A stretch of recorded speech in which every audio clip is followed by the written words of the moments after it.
Hi guys, this is Jock, and this uh, video is about map strategy at Canyon. There's a center area that's really important to have someone spotting from. Um, don't go there if you don't have a turret, and you don't want all 7 of your tanks there. 1 or 2 is really what I like. I hate it when the whole team follows me there because it's so easy for the other team to surround us. But 1 or 2 at this spot I'm going to go to. And then I like it if the rest of the tanks kind of spread out a little bit behind us. That way we're covered whichever direction the other team comes. It works better than just everyone heading one way. So anyway, initial discussion, I tell them I'm going to go spot here and just kind of stop and poke around and see if they're coming this direction. And we start spotting tanks. I have a shot on the heavy. He's heavily armored, so I try to hit the SP1C, which makes me stay out a little too long, and I lose the damage trade there. But look at all the reds. So I spotted all those tanks. So now we know where they are. They only know where I am. So we have a huge advantage from a tactical standpoint. And I just keep slowly trying to get some shots as they're coming over. But the main thing I'm focusing on is trying to keep them lit. Now, you look on their side, they have someone in the middle, but it's a TD without a turret. He's basically useless there. Not a good idea to go there, in my opinion, at least not early in the battle. So I'm just resetting camo every single time. If you notice, I'll just sit here, reload, scan around, but I try not to pop back out until I know that I'm not spotted anymore. And I'm just trying to see where they are, trying to show my team where they are so they can pump in damage. And as the reds spread out some more, I'll be able to stay up here a little longer and get some shots. But early on, you have to be really careful because all of their guns are pointed at you. Now, what's also very important in this spot is that your head is on a swivel.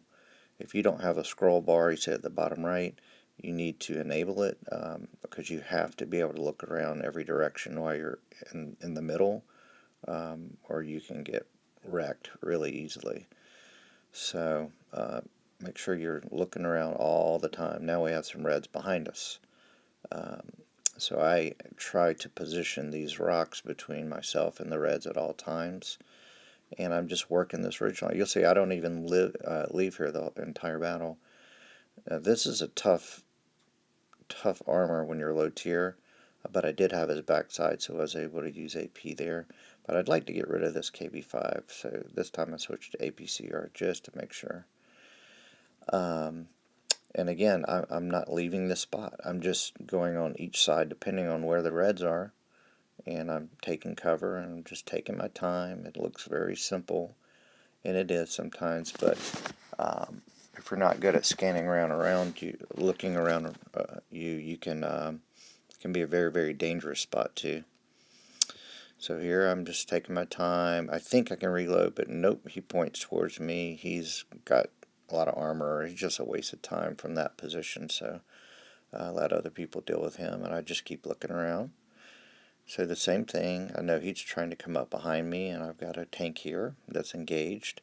So I just don't panic. I just keep rocking around on the hill. No one can shoot me. Now, here when this, I think that's a 32, comes out, you'll see I'm in a Helsing, which is a great tank. But I would have done a lot more damage if I had a more traditional single fire gun, because the dispersion on the second shell is pretty bad, and a lot of times it didn't go in this battle. But the main thing I wanted to show you is that although I didn't do a lot of damage, I did a lot of spotting damage, and I was able to show our team where they were. Look, I think it's a 6 or 7 to 0 roll, basically all from spotting. I spotted 6 of their tanks, and I did over 1,800 spotting damage.